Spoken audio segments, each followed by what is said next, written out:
he always lit up the room. He always had a smile on his face. We'd always mess around with each other in a verbal way, of course. I don't want to get back to the Hughes brothers, pounding each other on the farm. I don't want to be misunderstood here. But Stephan was, he was the American Psycho, and he could put that look on. He'd give you that look, and then he'd just smile, and he just had a huge heart. And I don't get it. I don't get it. So I'm not taking the news very well. I reached out to Andrea, and she hit me back, and that just ruined me. I was ruined. And then when I was able to reach out to Andrea and she hit me back, I was a mess again. So I don't know. I don't know how to take it. I guess you have to take it because it's life, or the loss of life. The 21st of December was the 5th anniversary of my dad's passing. It's just like I said, guys, just like I tap enough. But man, I will say that guy, he lived it. He definitely lived it every moment he was on this earth. And that I do love him for. And like I said, every time I was around Stephan Bonnar, we had laughs, we had smiles. He smelled up the whole hallway in Australia, cooking kangaroo on his little hot plate. I'll never forget that. And he gave Cole and I those cool T-shirts that way back when pissed off Josh Koscheck because they were kind of T-shirts that would pick on other fighters. And I couldn't find that picture until I posted it last night. And it was driving me crazy going through my phone looking for that picture. Finally, I found Cole and I in that picture, those shirts that Stephan gave us. It's kind of the same question, kind of shooting it to you, King. We were talking about Stephan Bonnar, his legacy. I know when I got the news of the passing, the first two people that I thought about was you two guys. And wanted to reach out to see how you guys were doing. And I know that you spent a lot of time with him. And I was just wondering how do you feel about the legacy of Stephan Bonnar? And how have you been processing the information since his passing? Well, first of all, I want to say thanks for having me on again, Kyle. Hope you and your family had a great holiday season and a happy new year. And it's great to be on here with Mike Goldberg as a broadcaster myself, more on the Bush League level. And I had the honor of calling some shows in Skunkwater, South Kakalaki, and some places like that with Stephan Bonnar. It's an honor to be here with a man who was the voice of the Zupa era, man. And I'll tell you, there's a saying, and I know you guys have heard this saying, is many men die, but few ever really live. Yeah. And Stephan lived life to the fullest. Man, I'll tell you just a funny story. I did a show with Pat Miletich a few days ago, and I told this story. So Stephan was with me in 2020 when I bought a boat, and we were in South Carolina, and I was buying boats and jet skis because if you had cash, it was cheap to buy them on Facebook Marketplace, right? So we go and we're buying the boat, and we're talking to the dude. Bonnar was infectious, man. He was the life. He lit up the room wherever you were. He was just such a positive dude and so funny. And this speaks to how funny he was. So we're going to get the boat, and we're meeting with this lady. It's an older lady, which makes the story even funnier. and Bonnar goes, I said, Stephan, what shall we call her, to name the boat? And he goes, she is the bearded clam. Oh. and it just to show how funny he was, man. And we had a bearded clam a logo I had put on that boat. And Bonnar was like, he's back in Vegas. A couple months later, I picked up another boat, and I said, bro, I got another boat. She's right next to the bearded clam. What shall we call her? And without skipping a beat, he goes, we shall call her the Salty Snatch.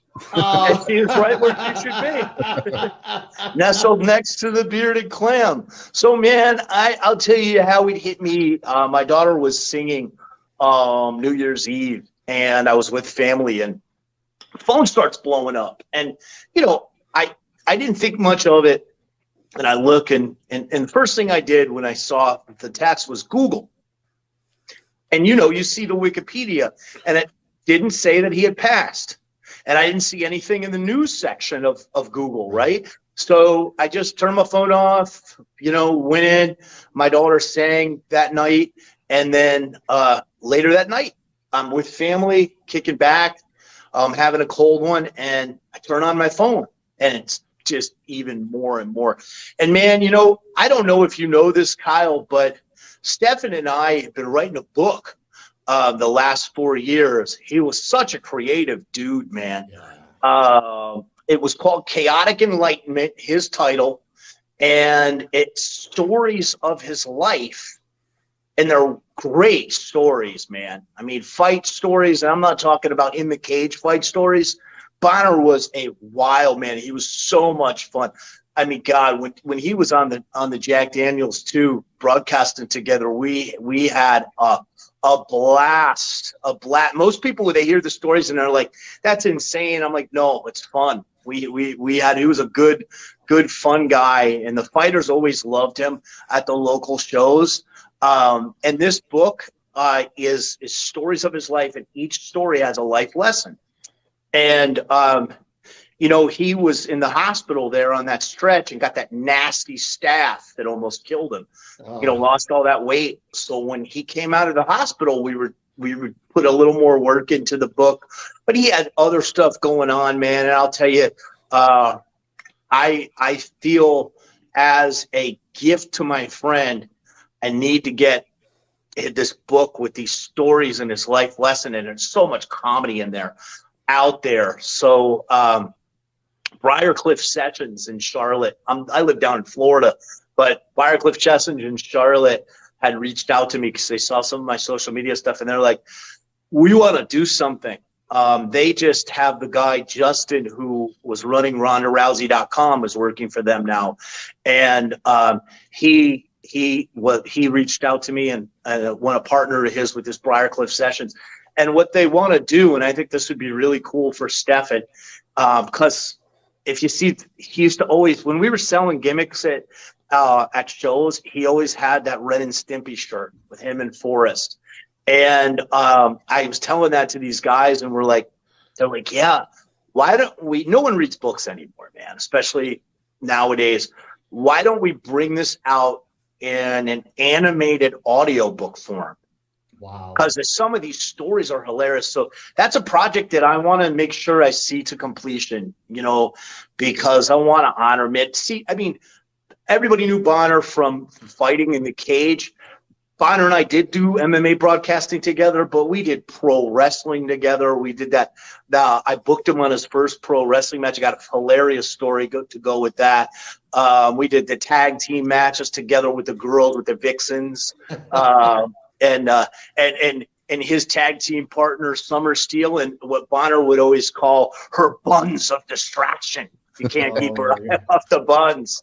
And, he loved to do vignettes, man. He produced a vignette at the pool with Summer Steele that was hilarious, where he's at the pool and he steps away to go to the bathroom, and he wants me to come out of the pool, and she seduces me, brings me in her hotel room. He comes from behind, chokes me out, and then puts lipstick all over me. He came up with all that. He was so damn funny and so creative of a guy, and we had blast doing stand-up together too. He was a great writer for stand-up. Like, I just shared a gentleman, Laurent Pinchot, who worked for the Hannibal TV, had done an animation to Stephan's Gremlin set that he had, which was hilarious, man. Yeah, so, man, just a great guy. And Mike Goldberg knows, that Ultimate Fighter.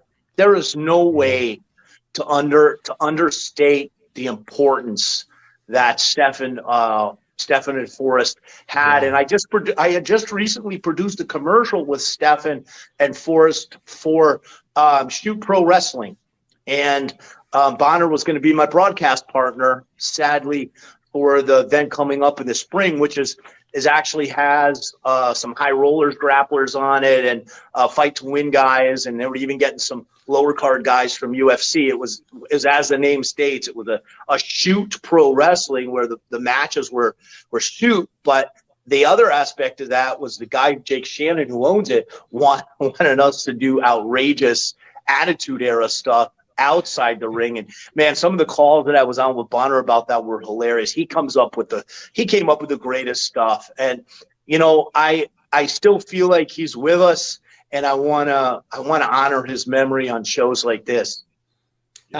King, what you just talked about, please take that book and finish it and bring it to all of us who loved him so much and want to live those stories with him and through you, because that's so true that people didn't know the side that you and I both just talked about, how he would come in and light up a room, and he had that unique delivery too. Yeah. It was like, you know, Goldie, I'm just making my kangaroo here. You should have a bite, Goldie. Stephan smelling up the whole freaking floor. Oh, Goldie, come on, Goldie. He was a fun guy.